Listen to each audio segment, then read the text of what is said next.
Assalamualaikum warahmatullahi wabarakatuh. Waalaikumsalam warahmatullahi wabarakatuh. Terusus selamat malam. Selamat datang kepada dua apresiator yang berkunjung ke hutan ini untuk mendampingi Buya. Dalam catatan saya sempat mencatat ada 12 pesan utama. Bukan main. Oke, Yang mangga disampaikan diungkapkan dalam- seluruhnya.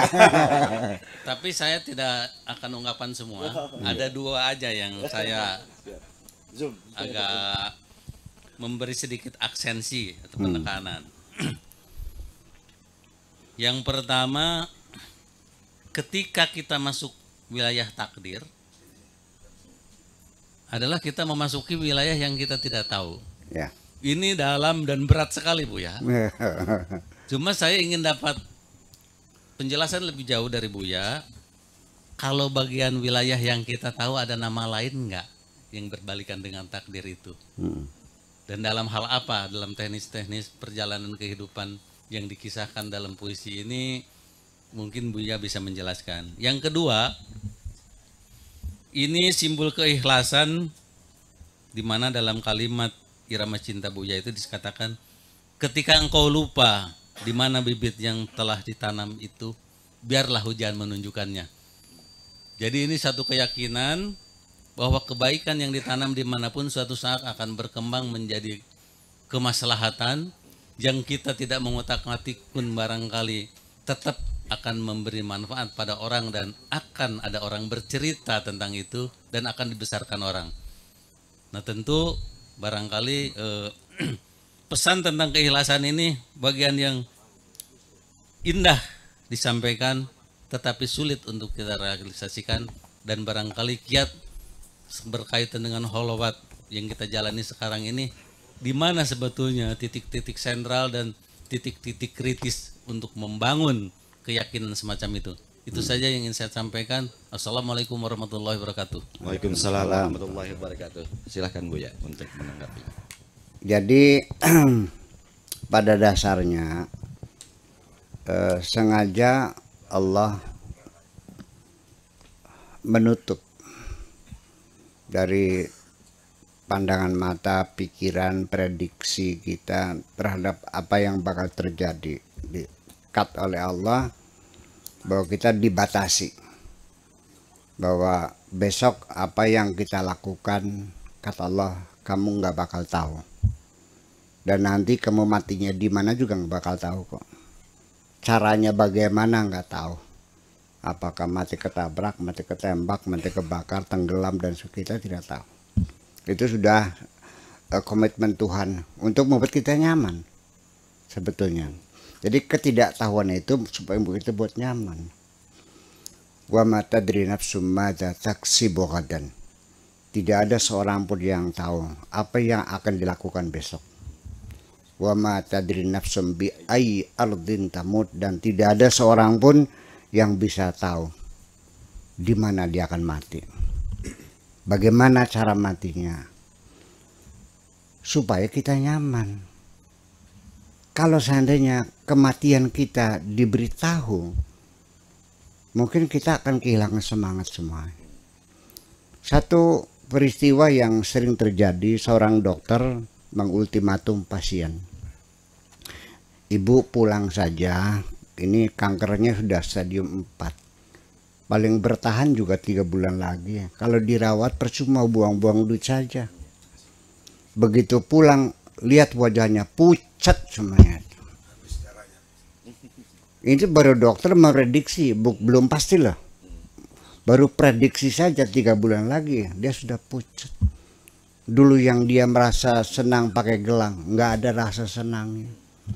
Menghitung uang dulu senang, hilang kesenangannya.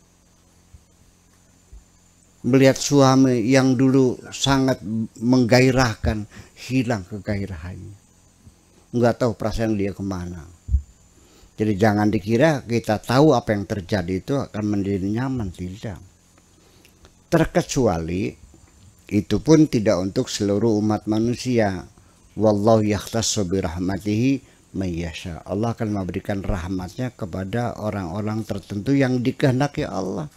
Seperti para nabi, para rasul, itu juga namanya ghaibiyat. Allah menceritakan apa yang bakal terjadi. Nah, jadi enak tahu atau enak tidak tahu? Ketika hal-hal yang buruk ya. Tapi kalau yang baik ya memang kita enak itu. Ya. Tetapi ini dari pengalaman pribadi. Kadang-kadang isyarat-isyarat ketuhanan itu sendiri juga bukan apa ya, sering kita membacanya tidak tuntas. Karena itu berupa sinyal-sinyal. Iya, ya bukan tidak jelas, bukan sinyalnya yang tidak jelas, tapi kitanya yang tidak mampu membaca dengan jelas. Nah, saya jadi ingat deh. Tolong saya akan bicara nyimpang dulu ya, mumpung ingat nanti lupa. Tadi itu ya, siapa yang salawatan tadi itu? Andika ya. Fahabli taubatan, waktu balayya.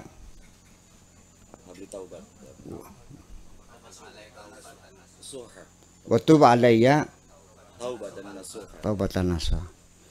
Ini saya kritik saja dari segi sastranya.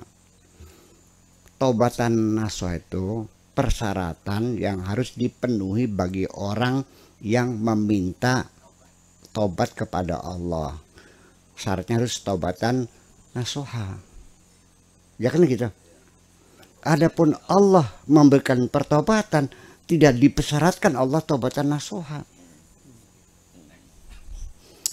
Persyaratan seorang pedagang harus menjamin kepuasan konsumen. Tapi seorang pembeli tidak dipersyaratkan harus menjaga kepuasan konsumen dia pembelinya. Nih, kita perhatikan ya. Ya ayyuhalladzina amanu tubu ilallah taubatan nasuha. Wahai orang beriman, bertobatlah kepada Allah dengan taubat nasuha. Menjadi persyaratan harusnya taubat nasuha. Ya, asa rabbukum an yukaffira ankum. Semoga Tuhanmu menutupi segala keburukan-keburukanmu. Jadi ini persyaratan untuk orang yang bertobat, bukan persyaratan bagi Tuhan harus taubat nasuha. Ini kritik saya. Ya, dan yang betulnya seperti apa? Ya, kalau Allah jangan menuntut Allah taubat dengan taubat nasuha dong. Waktu balayya taubatan nasuha. Kita minta Allah menerima taubat kita dengan taubat nasuha. Ini maksudnya gimana? Enggak jelas. Nah, ini banyak sekali ini qasidah-qasidah diniyah ini yang mungkin ketika menyusunnya tidak menggunakan logika sastra dengan kehalusan bahasa, asal berbunyi gitu. Ini mohon maaf sebenarnya. Ini saya cut dulu Pak, nanti kita lanjutkan lagi. Jadi artinya bahwa jadi bukan apa namanya, sinyalnya itu nggak jelas, tapi kitanya yang tidak mampu membacanya. Jadi bukannya karena Allah tidak memaafkan, tetapi karena kita sendiri pertobatannya tidak nasuha. Nah, nasuha sendiri juga saya nggak jelas ini. Ada yang paham nggak mengenai tobat nasuha itu? Taubatan nasuha itu adalah murni betul-betul pertobatan yang muncul dari kesadaran diri. Dari kata nasaha, nasihat. Nasuh itu namanya sighah mubalaghah. Ghafurun, nasuhun, ya kasulun, apalagi raufun, wazannya faulun dari mubalaghah. Artinya betul-betul murni dari menasihati dirinya sendiri. Seorang perempuan sebagai pelacur, contohnya, di tengah dia sedang laris, sedang ngantri, malah satu kali eksekusi itu 2,5 juta katanya mah. Saya belum pernah nyoba. Satu hari itu maupun bisa melayani 4 kali, kan 10 juta. Di tengah larisnya, di malam hari dia terlentang sambil melihat kipas angin berputar, tiba-tiba air matanya meleleh. Dia berkata, ini kerjaan apa ini? Apa artinya saya banyak duit, bisa beli rumah, beli sawah, kalau saya harus menanggung rasa sakit nantinya? Sebelum aku sakit, aku ingin bertobat. Itu yang namanya nasuha. Tapi kalau setelah kena penyakit HIV AIDS terus dia bertobat, ya itu mah bukan nasuha namanya. Atau karena usia sudah lanjut, sudah umur 65, yang langganan anak-anak SD kok. 2.000 bayarnya. Itu kata Bu Risma ceritanya gitu kan enggak. Nah itu mah karena sudah nggak laku-laku, namanya bukan nasuha. Jadi kesadaran semacam itu. Apakah Anda minta Allah dengan kesadaran seperti itu? Ini perlu. Jadi diluruskan. Jadi artinya ampunilah kami dengan kebesaran ampunanmu, bukan dengan kenasihatannya. Itu ini. Banyak sekali syair-syair atau qasidah-qasidah keagamaan yang sebetulnya saya tidak merasakan indah ya, tapi sangat populer, yaitu Abu Nawas itu. Gus Dur juga pernah menyanyikannya. Ilahilas tulil firdausi ya ahlaya wala aqwa ala naril jahimi. Ini kan orang mau minta apa sih, nggak jelas. Sorga nggak pantas, neraka nggak kuat, jadi lu mau minta apa? Dia tidak menyampaikan keinginannya. Kemudian juga siapa lagi tuh? Fahabli taubatan, fahabli taubatan, berilah aku, wahaba yahabu hab, amarnya, berilah aku pertobatan. Bukan, Abu Nawas ini merasa banyak dosanya, lalu minta Allah memberikan pertobatan. Jujur nggak perasaan kita? Saya jatuh cinta kepada seorang perempuan. Kalau betul aku cinta, aku katakan I love you. Tidak mungkin, Neng, tolong dong berikanlah cintamu kepadaku. Ini nggak masuk. Dalam logika perasaan nggak masuk. Masa minta Allah suruh berikan pertobatan kepada saya? Kamu aja bilang minta ampun dulu, ngaku salah. Gitu kan? Ya mustahil dong. Masa suruh Allah ngasih pertobatan? Waghfir dzunubi. Dzunub itu batnya dosanya banyak. Fa innaka ghafirun. Ghafirun itu bukan pasangannya dengan dzunub. Kalau dzanbun sekali itu ghafirun. Kalau dzunub itu ghafurun. Karena mubalaghah. Jadi yang mengampuni dosa-dosa yang banyak itu sifat Allahnya adalah ghafurun, bukan ghafirun. Fa innaka ghafir dzanbil azim. Kalau adzanbul azim itu bukan ghafurun tapi ghaffar. Jadi pasangan-pasangan ejek itu sendiri nggak pas secara bahasa. Itu kritik saya. Tapi sudah kadung populer ya silakan gitu. Iya, ini artinya secara jujur, ini artinya seorang pujangga ini Abu Nawas itu, apa yang dia katakan sebetulnya dia tidak merasakannya kok. Itu aja persoalannya. Bukan ya stereotip, hanya stereotip mengulang-ulang kalimat yang tidak diyakininya. Oke, kemudian jadi ini karena teringat sih, jadi bukan sinyalnya nggak jelas. Allah sinyal lo sangat kuat sekali, jadi frekuensinya luar biasa. Hanya kitanya saja yang receivernya ini yang leglog. Transmitternya sangat kuat sekali nih, receivernya yang kurang. Saya pernah mengalami sendiri semacam itu, ini untuk cerita dan pernah saya ceritakan tapi nggak lama kita ceritakan lagi. Pada satu hari ya tahun 90-an, saya masih di Jakarta, belum pulang ke Indramayu. Saya akan ke Jatiwaringin, ke Syafi'iyah gitu, dari Perdatam naik Kopaja. Ya waktu itu dudukan kursinya juga masih pakai kayu pak, kayak outdoor tuh. Ya pakai berhadapan-hadapan kan, berhadapan-hadapan gitu. Nah saya di sebelah kanan paling pinggir sekali, sehingga kaki saya itu sebelah kiri keluar. Tiba-tiba di belakang ada mobil Kijang berwarna putih. Saya menduga ini mobil mau tabrakan. Udah, ya udah, urusan apa mau tabrakan, silakan aja. Nggak taunya itu mobil nabrak mobil saya tumpangi. Dan untung saya aja kaki saya lagi masuk. Kalau ngelamprek keluar, putus lah. Jadi artinya Allah ngasih sinyal, sayanya yang bego, nggak bisa membacanya. Atau bacanya separuh-separuh. Itu terjadi semacam itu.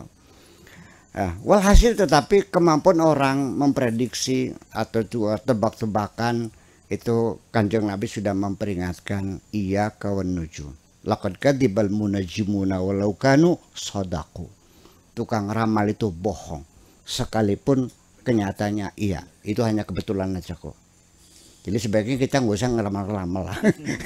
Yang penting ini aja kita siap menerima segala keputusan Allah. Dapat duit banyak, dapat sedikit, nggak dapat duit, duitnya hilang. Itu dia. Jadi saya kira ya bahwa kita tidak bisa mendesain hidup kita seluruhnya.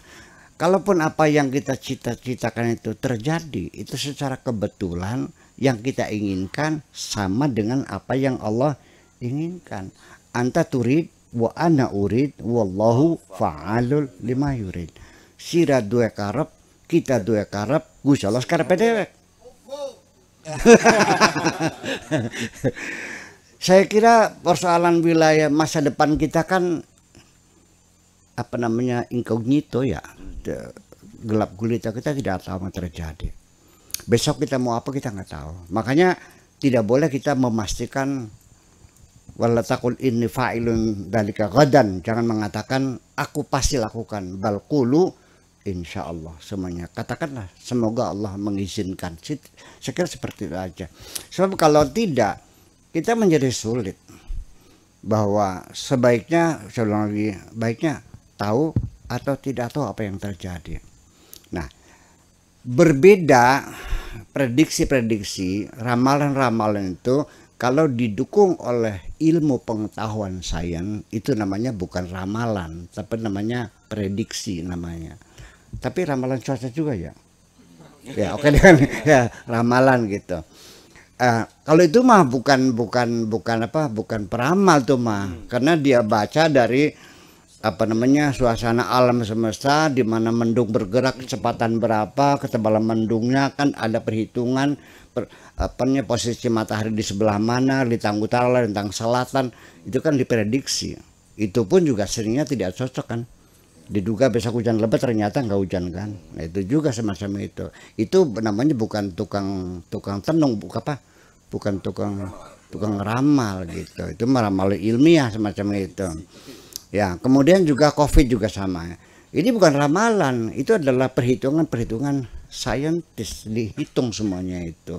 Nah, kalau itu boleh kita percaya, ya kan? Tetapi juga tetap tidak ada kepastian. Kita tidak bisa memastikan apapun.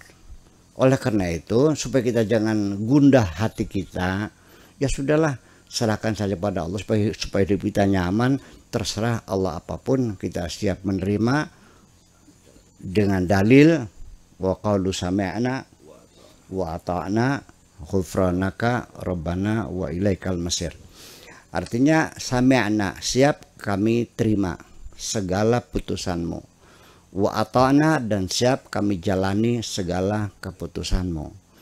Ketika kami melakukan kesalahan, ghufranaka, ampunilah kami. Wa ilaikal masir, keputusan terakhir di tanganmu. Terima kasih, itu aja.